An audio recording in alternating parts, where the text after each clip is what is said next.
everybody, welcome to the final edition of Prep Huddle Live for the 2016-17 school year. It's amazing how fast everything has come and gone, but here we are getting ready for state track, the end of state baseball, and state golf early next week. So the final time that we will speak with the formality of the lights and the setup and everything.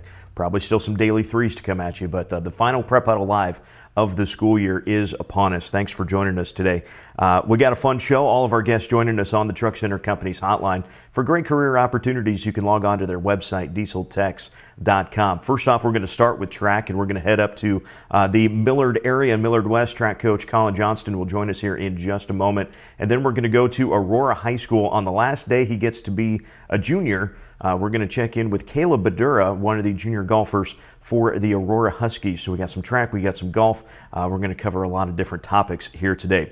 But like we said, we're going to start with Millard West coach Colin Johnston. Coach, first of all, thanks for taking some time on a Wednesday. Obviously, still plenty of preparation to do for the next day or two to get ready to go to Burke Stadium.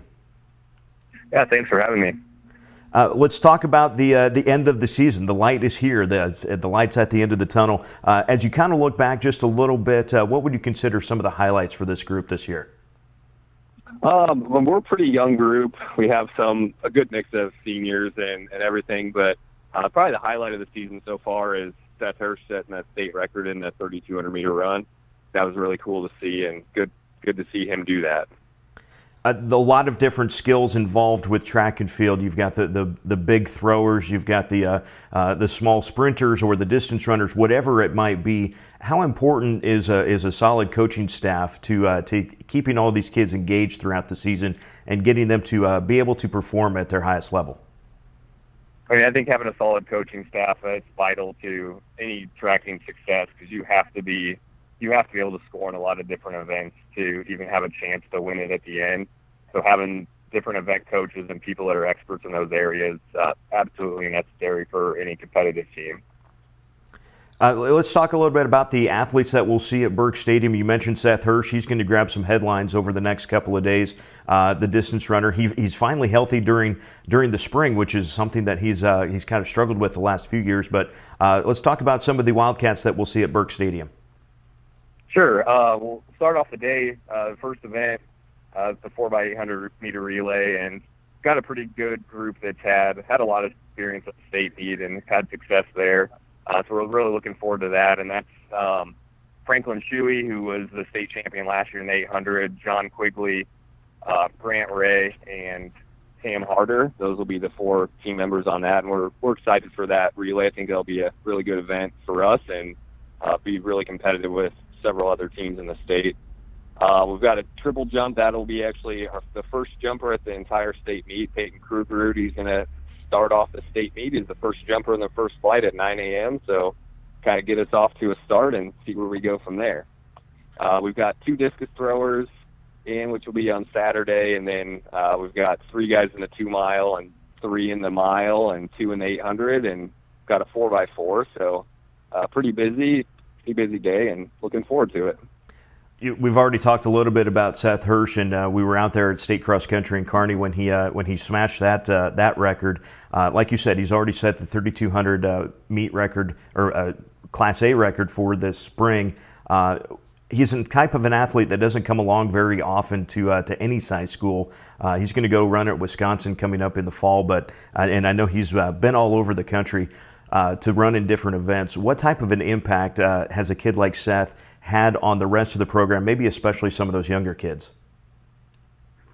I think having someone like him, or having somebody that caliber, or even just a little below that caliber, it really helps with developing younger kids, because they see the work that he puts in and how focused he is, and it tends to rub off on other people. And we've seen that with cross country the last couple of years. We've had a lot of kids kind of stepping up and running quite a bit faster than we've had before, and I think that's all really seeing him do it and seeing his success. They believe that they can do it too. So having guys like that, I mean, that really helps your depth and helps those younger kids quite a bit. I've heard track and field described so much as a kind of a competition against yourself, just trying to be better every time you step onto the track or into the discus circle, what have you. What do you try to get your athletes to focus on the most, so that when it comes time for that meet, they are able to step up and rise to that occasion?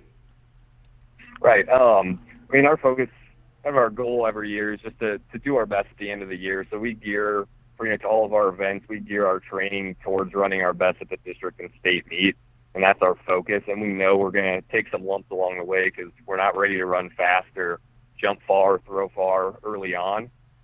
So we try to get them ready and just know that's what we're training for, and communicate that with them quite a bit, and hope for the best. And I mean, we're definitely ready to compete. Just got to go out and do it. It sounds like we're already chomping at the bit. So with Burke Stadium, obviously the ultimate goal for these guys and the girls, obviously, throughout the year. For you as a coach, what is the thing that you look forward to the most about the state track meet? I think just the atmosphere, the number of people there. When we have meets that we try to, there's a couple meets that we try to focus on getting some good marks or getting good times in, but it doesn't always happen because the atmosphere is not there. It's really hard to run really fast when there's 20 people in the stands, but when you have thousands of people cheering and yelling, and it just creates an atmosphere that people perform a lot better. And so that's one thing I really like about the state meet, and seeing all those other classes, all the parents, they all cheer for everybody, and I think that really helps our kids.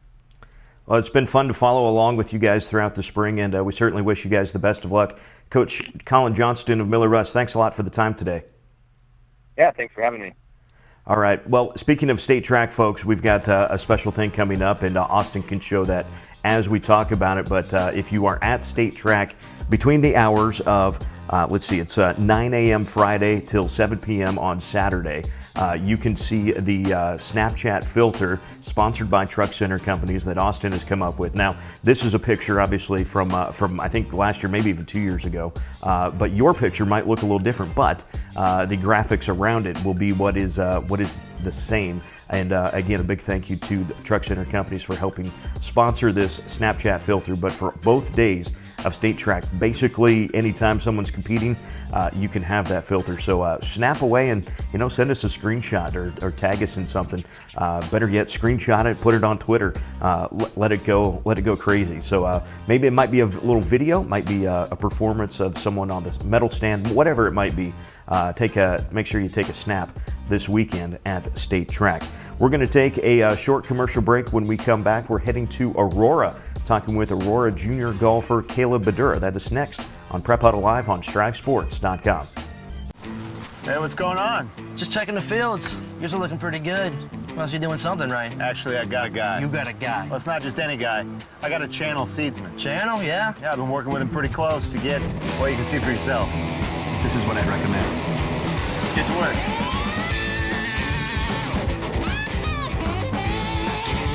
Now, this is what you want to see. Maybe I should get a guy. Maybe you should get a channel seedsman.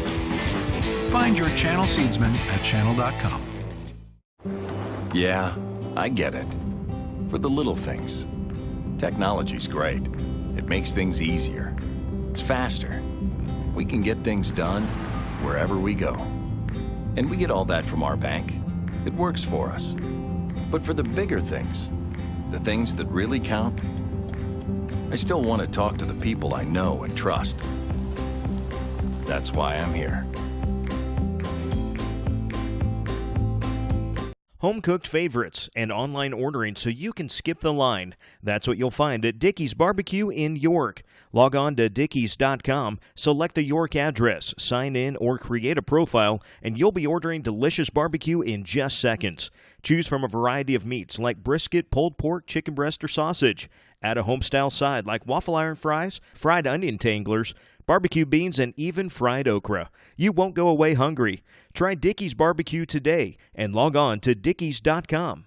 Kids eat free on Sundays. Nova Fitness Equipment of Omaha has provided the very best weight room, track and field, and sports surfacing products for over 30 years in Nebraska. They provide Cybex, Matrix Fitness, Vertimax, Tough Stuff, Pro Elite, Stairmaster, York Barbell, Troy Barbell, and UCS track and performance products. From rubber flooring, strength equipment, cardio products, and sports performance accessories, Nova Fitness Equipment has what you need to make your athletic program successful. Contact Nova Fitness Equipment today at their home office in Omaha or online at novafitnessequipment.com.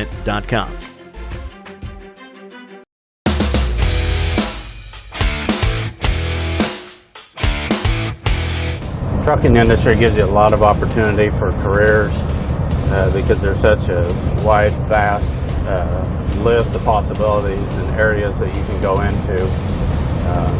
As technicians, these trucks are as advanced as cars are today, so we need technicians that can work on them and understand how to work a computer system and get them up and running so the customer can make money. These trucks are workhorses, but they're built for comfort and they're easy to drive. Freightliner builds these trucks for drivers' wants and customers' needs.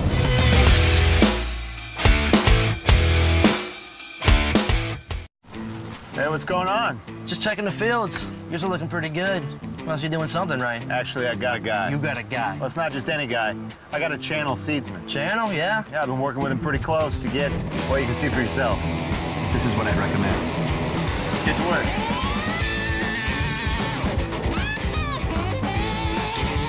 Now this is what you want to see. Maybe I should get a guy. Maybe you should get a channel seedsman.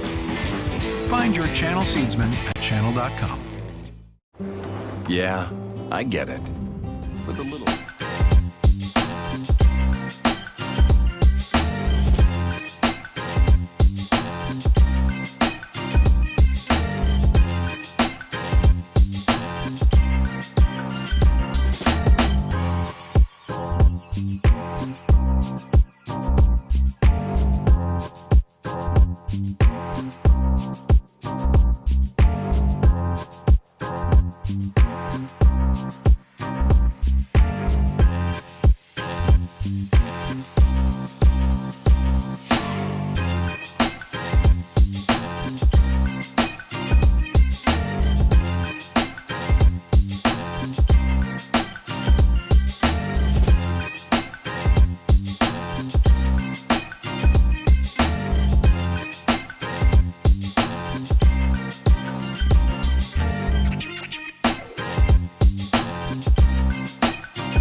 Welcome back to Prep Huddle Live here on StriveSports.com. Our next guest on the Truck Center Company's hotline is a junior at Aurora High School. Dad was bragging him up. He's a two-time state medalist. He has a season scoring average of 75. He has medaled in every high school meet except one. That came in his freshman year. We're joined by Caleb Badura. Yeah, we had Dad Craig on a couple weeks ago. Actually, they're beginning of April. But Caleb, thanks a lot for joining us today. Yep. All right, so districts was yesterday. You guys went to Woodland Hills there for the B3. It was a little breezy from all accounts. I saw tweets from everybody that said it was pretty brutal at Woodland Hills. So tell me about what was the worst part of that round yesterday for you? It was just tough. The wind, 23-mile-per-hour winds. Number one's not easy, and with district pressure, it's not a easy hole to start on. So it was a little rough, but it got a lot easier on the back nine, which is good. Was that first couple shots on number one, was that the toughest shots you hit all day? Yeah, I hooked my first shot out of bounds, so I doubled the first hole, which is not a very good start to districts, but I bounced back the next hole. Well, I saw the infographic there was about 3 birdies and an eagle. So where did the low scores come for you?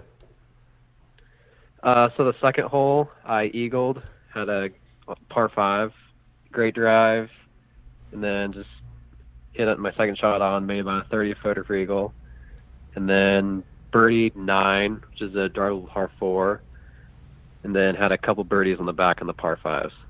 I know no 9 is a drivable par 4, really one of the more unique holes probably in the state. So was the wind out of the south, and what was the club for you yesterday there?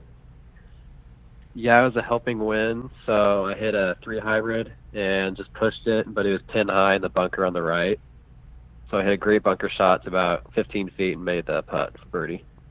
That's a little better than how I used to play it back in the day. So of the rounds you've played, and I know you guys have played in all sorts of different kinds of weather conditions, was yesterday one of the toughest rounds you've played? I know Beatrice was pretty tough earlier this year as well. Yeah, I think Beatrice was tougher than yesterday just because of the greens of Beatrice and how just fast they are and hard to read.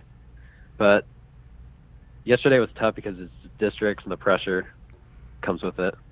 A lot riding on the line. I know a lot of golfers are big into the routine, so take us through a little bit of your practice routine, maybe on a day-to-day basis, and then when you're ready to go for a tournament, what are you trying to do in the morning or the day of that tournament to make sure you're ready to go on that first tee? Yeah, so I usually try to focus on what I'm struggling with the most in my game. So on a normal day, like this past weekend, I think I practiced for a total of 4 to 5 hours on just putting. I've been struggling with my putting lately. So usually work on short game and putting the most and hit range. Not as much, but quite a bit. And on a normal day, like before a tournament, I'll usually warm up about an hour before, chip and putt, and then go to the range and then finish up chipping and putting. So it's very short game based for you. That's where the greatest amount of scoring can happen, obviously. And thanks to social media, we know that, or at least I do, I know that you guys, you are able to put a lot of work in over the winter. Where do you get those swings in, and who's helping you out there? Yeah, so this past winter and fall, I've been working with Alex Carper at Wilderness Ridge. He just helped me a lot with my game. Not with just my ball striking, but also my short game. It's just a lot of confidence in my game right now. So just they have facilities at Wilderness, so that's awesome. Yeah, heated hitting bays and everything. That's got to be nice to do when there's snow on the ground, but it's a little cozy in there, I assume. Yeah, it's pretty awesome. So I also got to see, again, thanks to the power of social media, your dad's hole-in-one earlier this year. It was, I believe it was in April. So take us through what was leading up to that. That was kind of an evening round for you guys, wasn't it? Yeah. So it was after the York invite, and he just wanted to go out and play, quick 9. So it was evening, and he took 2 practice swings, 6-iron, 175, and just drained it. So it's pretty crazy. On the hop, roll it in, how to get in there? It hit about 10 feet from the pin and rolled in. We didn't see it at first, so it was kind of a surprise when we went up there. Oh, those the best moments. And the first hole-in-one for anyone in the Badura clan, right? Yeah, yeah. All right, so and how is that? Because it's not often that you get to see dad and big brother and little sister and mom all get to play as much golf as you guys do. So how is that to be able to play as much as you guys do as a family? Yeah, it's pretty awesome. Joining Riverside, not many families can say they do that, so it's just good quality family time together. All right, let's go back to the serious side now. You guys have state next week, Tuesday and Wednesday. Highlands Golf Course for Class B. What are you looking forward to the most about that course? Highlands is pretty wide open course, link style course. A lot of kids can hit it far, but you need to have your short game and wedges tuned in. And I'm hitting the ball really well with my driver right now, so you need to spend time with wedges and putter, and I should do well.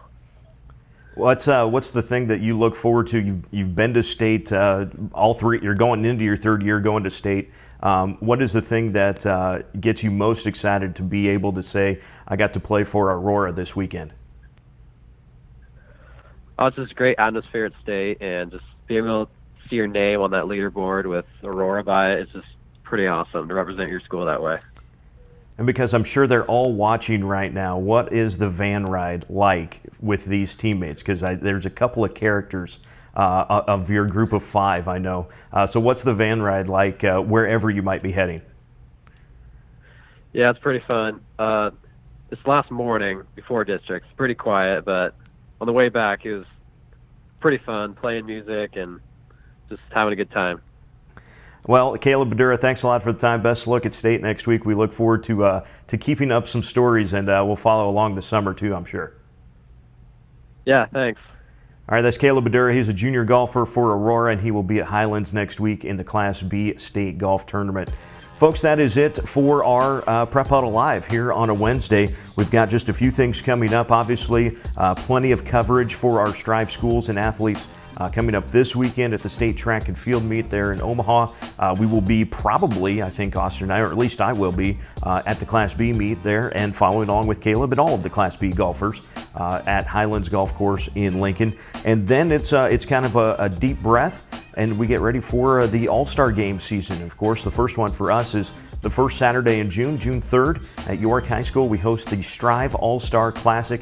We've got some great rosters set up, some great coaches, and we think it will be one of the best events going on there Saturday night. And it's going to be a lot of fun. Can't wait to kind of share some of those stories. And then we'll have a week off before we come back on Father's Day weekend, June the 17th. Remember, it's a different time for the Nebraska 8-Man Football Coaches Association Sertoma 8-Man All-Star Classic there at Hastings College. Looking forward to that 6 o'clock kickoff. That's different from the previous years and so many previous years when it had been 1 o'clock in the afternoon. They're moving it to 6 p.m. We'll have some rosters on our website a little bit later on this month as we get ready for the 8-Man All-Star Classic. So the end of the school year is here. And again, thank you to everyone who has watched Prep Huddle Live over the school year. A huge thank you to Austin Penfield, who joined us there in the middle of July last summer. So Austin's coming up on a full year, and he kind of got thrown right into producing the show. And boy, we've come a long ways in the last year, or 2 years, or 3 years of Prep Huddle Live. So again, thanks to everyone who has tuned in during the show or left a comment on Daily 3, whatever it might be. Thank you. That's the reason that we do this stuff. So I guess until August for Prep Huddle Live, we'll say farewell. Don't forget, we'll have plenty of Daily 3s and great stuff on our social media and on our website, strivesports.com. Thanks for watching, and we'll see you again this fall.